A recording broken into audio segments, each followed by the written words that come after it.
በአፋር በኩል ዙ 23 መተኮሱን ተከትሎ አይኖችና ጆሮዎች ሁሉ አሁንም በአፋር ላይ በሆኑበት ሰዓት ላይ ከአማራ ክልል ከተሞች ያልተጠበቁ ዜናዎች መሰማታቸውን ቀጥለዋል። በአማራ ክልል ደሴ ዙሪያ በመንግስት ጥምር ጦርና ፋኖ ኃይሎች መካከል ውጊያዎች መደረጋቸውን የሚጠቁሙ መረጃዎች ከአካባቢው ሲሰሙ ሌተናል ጀነራሉን ኢላማ ያደረገ ያልተጠበቀ ጥቃት መፈጸሙን ሊቀመንበሩ አሳውቀዋል። ሌተናል ጀነራሉ ላይ ተሞከረ ስለተባለው አስገራሚ ዜና ከማየታችን በፊት ከደሴ ዙሪያ ተደረገ የተባለውን አጠር ያለውን የአውደ ውጊያ ዜና እናስቀድመው። በአፋር አቅጣጫ የተኩስ ድምጽ ሲሰማ በደሴ ዙሪያ የሚገኝ ፋኖ ኃይልን ለመደምሰስ ያለመ ጥቃት በመከላከያ ሰራዊት በኩል ተከፍቶ ዘመቻው ሳይሳካ መቅረቱን ለታጣቂ ቡድኑ ቅርብ የሆኑ የዜና ገጾችና ግለሰቦች ከተለቀቁ መረጃዎች ለማወቅ ተችሏል። የህወሓት ጦር ዙ 23 እና ሌሎች ከባባድ መሳሪያዎችን አፋር ወደ ሰፈረው ኃይል ሲለቅ በፋኖ ኃይሎች በኩልም ደሴ ከተማን ማዕከል ያደረገ ጥቃት ሊፈጸም ይችላል በሚል ስጋት ውጊያው መደረጉን ዘገባው ገልጿል። የፋኖን ኃይል ሳይቀድመኝ ልቅደሞ በሚል የአማራ አድማ ብተና ሚሊሻና መከላከያ ጥምር ኃይል በከፍተኛ መጠን ተደራጅቶ የመጣ ያለው ይኸው ዘገባው ሆኖም የተባለው ቦታ ላይ ከመድረሱ አስቀድሞ በታጣቂ ኃይሉ በተፈጸመ የደፈጣ ጥቃትም ከባድ ጉዳት አስተናግዶም ወደ ደሴ ከተማ ተመልሷል ነው ያለው። መከላከያ ሰራዊት በበኩሉ በአማራ ክልል በተለያዩ ግንባሮች ተካሄዱ ባላቸው የተለያዩ ኦፕሬሽኖችም ጽንፈኛ ሲል የጠራውን የፋኖ ኃይል ላይ ድል መቀዳጀቱን የሚገልጹ ዜናዎች በይፋ የፌስቡክ ገጹ ላይ በተከታታይ ሲለቅ ታይቷል። ከዚህ ቀደም ግን በጎንደር ግንባር በፋኖ ኃይሎች የተያዙ ጨጨሆን ጨምሮ እስከ አፍላቂት ያሉ ቦታዎችን ለማስለቀቅ የመከላከያ ግዙፍ ጦር ተልኮም ያልታሰበ ከባድ ውድመት ገጥሞ ተመልሷል ሲሉም አንድ የአካባቢው ነዋሪ ለጀርመን ድምጽ ራዲዮ ዶይቼ ቬለ መናገራቸው መዘገቡ ይታወሳል። አሁንም በደሴ ዙሪያ ተደረገ በተባለው ውጊያም ተመሳሳይ ነገር በመንግስት ጦር ላይ እንደገጠመ ነው የወጡት የአውደ ውጊያ መረጃዎች የሚጠቁሙትም። ሆኖም በደሴ ዙሪያ ስለተደረገ ውጊያና ደረሰ ስለተባለው ከባድ ኪሳራም ይህ ዘገባ እስከተጠናቀረበት ሰዓት ድረስ በኢፌሪ መከላከያ ሰራዊት በክልሉ መንግስት ሆነ በፌዴራል መንግስቱ በኩል የተባለ ምንም ነገር የለም። በዚሁ ሳምንትም መርሃ ቤቴ አካባቢ በሪፐብሊካን ጋርድ ጦር ላይ የደፈጣ ጥቃት ተፈጸመ የሚል ዜና መሰማቱ የሚታወስ ነው። በሌላ ዜና ሌተናል ጀነራል ታደሰ ወረደን ኢላማ ያደረገ ጥቃት መፈጸሙን የህወሓቱ ሊቀመንበር ዶክተር ደብረጽዮን ገብረ ሚካኤል አሳውቀዋል። ዶክተር ደብረጽዮን የአፋሩን የድሮን ጥቃት አስመልክቶ ለተባበሩት መንግስታት ድርጅት ዋና ጸሐፊ በላኩት ደብዳቤ ነው ይፋ ያልወጣውን ልዩ ጥቃት መረጃ ያሳወቁትም። በዚህ መሃል ህወሓት ከመሬት ስር የተደበቁ ከባባድ የጦር መሳሪያዎችን ከተቀበሩበት ሲያወጥ የሚያሳዩ ምስሎች በማህበራዊ ሚዲያ ላይ በስፋት ሲሰራጩ ታይቷል። ከዓመት በፊት ግን ህወሓት ትጥቅ ፈታ በማለት በሰበር ወሬውን ሲያዳርሱ የነበሩ የዜና ገጾችና አክቲቪስቶችም ህወሓት የደበቀውን ከባድ የጦር መሳሪያ ማውጣት ጀመረ ሲሉ ታይቷል። በወቅቱ ታዲያ ህወሓት ከባድ መሳሪያውን ካልፈታ ለምን ዜና መስራት አስፈለገ የሚሉ ጥያቄዎች በተለይም ደግሞ ለፌዴራል መንግስቱ መከላከያ ሰራዊትና ከፍተኛ የጦር አዛዦች ጥያቄ መነሳቱ አልቀረም። የጦር ኃይሎች ጠቅላይ ኤታማዦር ሹም ፊልድ ማርሻሉም ህወሓት የደበቅሽውን ከባድ መሳሪያ አውጪ በማለትም በተደጋጋሚ ሲናገሩ ተደምጠዋል። ታዲያ ህወሓትም እሺ ያለ ይመስላል። መሳሪያዎቹን ከተደበቁበት አቧራቸውን አራግፎም ወደ ጦር ግንባር ግፋ በለው ሲል የሚያሳዩ ምስሎች ናቸው የወጡትም። ከባባድ የጦር መሳሪያዎች ግን ሲወጡ ታይተዋል።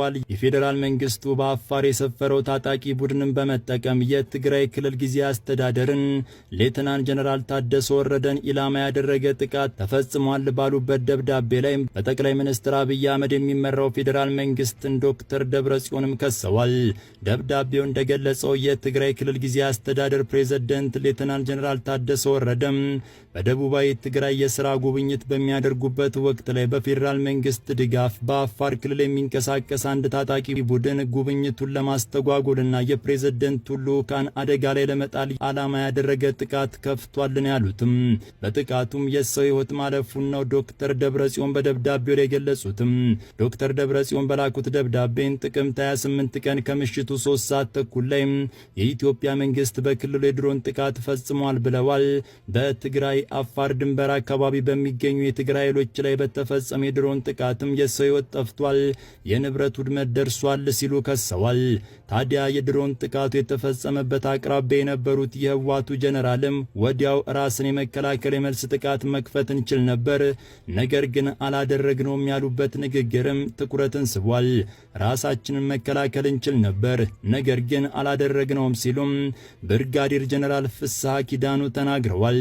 የትግራይ ክልል ጊዜያዊ አስተዳደር የሰላምና ጸጥታ ቢሮ ኃላፊ የሆኑት ብርጋዴር ጀነራል ፍስሐ ኪዳኑ በአፋር ክልላዊ መንግስት የተነሳውን ስሞታ በተመለከተ ሲናገሩ እኛ ምንም አይነት ግጭት አላነሳንም፣ እንዲህ አይነት ዝግጅት የለንም ብለዋል።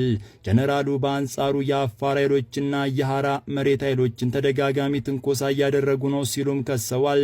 ታዲያ ፌዴራል መንግስቱ ለፈጸመውም ጥቃትም ወዲያው ምላሽ መስጠት እንችል ነበር፣ ነገር ግን ውጥረቶች ይበልጥ እንዳያገረሹ በሚልም አላደረግነውም ብለዋል።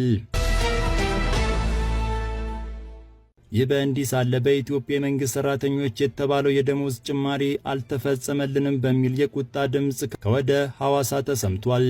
ፖሊስም የማስጠንቀቂያ መግለጫ ማውጣቱን የተገለጸው የሲዳማ ክልል የፌዴራል መንግስቱ ያጸደቀውን አዲስ የደሞዝ ጭማሪ ለመክፈል የሚያስችል በጀት እንደሌለው ባስታወቀበት ወቅት ላይ የሐዋሳ ከተማ አስተዳደር በአንድ ወር ጊዜ ውስጥ አዲስ ከንቲባ ዳግም መሾሙን የተገለጸው። አሁን ላይ ከተለያዩ የክልል ከተሞች እየወጡ ባሉ መረጃዎችም በፌዴራል መንግስቱ የጸደቀው የደሞዝ ጭማሪ እስካሁን ድረስ ተግባራዊ አልሆነም የሚል ቁጣዎች መሰማት ጀምረዋል። ይህ በእንዲህ እንዳለ ታዲያ የሲዳማ ክልል ፖሊስ ማህበራዊ ሚዲያን በመጠቀም ከተማዋ ላይ ከባድ የሁከት ቅስቀሳ እየተደረገብኝ የሚል ማስጠንቀቂያ ወጥቷል። የክልሉ ፋይናንስ ቢሮ ባወጣው መግለጫ አዲሱን የደሞዝ ጭማሪ መክፈል እንዳልቻለ አስታውቋል። ቢሮ ለክፍያው መስተጓጎል በምክንያትነት ያቀረበው የፌዴራል መንግስቱ የክልሉን የመንግስት ሰራተኛ ቁጥር ከግምት ውስጥ ሳያስገባ የመደበው በጀት ጉድለት መኖሩን ተናግሯል። ጠቅላይ ሚኒስትር አብይ አህመድን ጨምሮ መንግስታቸው አሁን ላይ ምንም አይነት የፋይናንስ ችግር እንደሌለባቸው ሲናገሩ፣ የክልል አስተዳደሮች ግን ሌላ ነገር እያሰሙ ይገኛሉ። ይህን ተከትሎም በቅርቡ በሐዋሳም በተደጋጋሚ ባለስልጣናት ሹምሽር እየተደረገ መሆኑን ዘገባው አሳይቷል። በቅርቡ በሐዋሳ ከተማ ከንቲባ ሆኖ የተሾሙት አቶ ተክሌ ጆምባ በስልጣን ላይ አንድ ወር ገደማ ብቻ ከቆዩ በኋላ ከኃላፊነት መነሳታቸው ተሰምቷል። አቶ ተክሌ ደብዳቤው አልደረሰኝም እስካሁን ከንቲባ ነኝ ቢሉም ከኃላፊነት የተነሱት የፌዴራል እንስሳት ጤና ኢንስቲትዩት ዋና ዳይሬክተር ሆነው በመሾማቸው እንደሆነ ተገልጿል። አዲሱ ከንቲባ በሳምንቱ መጀመሪያ ርክክብ አድርገው ስራ ይጀምራሉ ተብሎም ይጠበቃል። የክልሉ ፖሊስ ጠቅላይ መምሪያ በበኩሉ ወቅታዊ የጸጥታ ጉዳዮች መገምገሙን አስታውቋል። መምሪያው ማህበራዊ ሚዲያን በመጠቀም የክልሉን ሰላም ለማወክና በማህበረሰቡ ላይ የደህንነት ስጋት ለመፍጠር በሚንቀሳቀሱ ግለሰቦች ላይ የክትትል ስራ ጀምሬያለሁ ብሏል። ይህ በእንዲህ ሳለ ነው የሀገሪቱ ጦር አዛዥና ጠቅላይ ሚኒስትሩን ጨምሮ 37 የመንግስት ባለስልጣናት ላይ የእስር ማዘዣ ወጣ የሚል ዜና ከወደ ቱርክ ኢስታንቡል ሰማይ ስር ተሰምቶ ዓለም አቀፍ የዜና ገጾች የተቀባበሉትም። የኢስታንቡል ዋና አቃቤ ሕግ ቢሮ የእስራኤሉ ጠቅላይ ሚኒስትር ቤንያሚን ኔታንያሁም የመከላከያ ሚኒስትሩ እስራኤል ካትዝና የብሔራዊ ደህንነት ሚኒስትር የሆኑትን ኢታሜር ቤን ጊቬርግን ጨምሮ በ37 የእስራኤል ባለስልጣናት ላይ የእስር ዋስትና ማውጣቱን የቱርክ መገናኛ ብዙሃን ዘግበዋል። ቢሮ ተጠሪዎቹ ባለስልጣናት በጋዛ ሰርጥ በሰብአዊነት ላይ የሚፈጸሙ ወንጀሎችና የዘር ማጥፋት ወንጀል መፈጸማቸውን ገልጾ ከሷል። አቃቤ ሕጉ ለእርምጃው በምክንያትነት የጠቀሰው ከጥቅምት 2023 ጀምሮ በእስራኤል ጦርም በጋዛ ሲቪሎች፣ ሆስፒታሎችና መሰረተ ልማቶች ላይ ስልታዊ ጥቃት መፈጸሙንም የ6 ዓመቷን ሕፃንና ሌሎች መረጃዎችን አጣቅሷል። በተጨማሪም የእስራኤል የባህር ላይ እገዳን ለመስበር የሞከረውን ግሎባል ሱሙድ ፍሎቲላ የተባለው የእርዳታ ተልእኮ ላይ የተፈጸመውን ጥቃት ዋቢ አድርጓል። የኢስታንቡል አቃቤ ሕግ ይህንን እርምጃ የወሰደው ዓለም አቀፍ የወንጀለኞች ፍርድ ቤት አይሲሲም በኖቬምበር 2024 በጠቅላይ ሚኒስትር ኔታንያሁና በቀድሞ የመከላከያ ሚኒስትር ዮአፍ ጋላት ላይ በጦር ወንጀል ክስ የእስር ዋስትና ካወጣ በኋላ መሆኑ ተመላክቷል።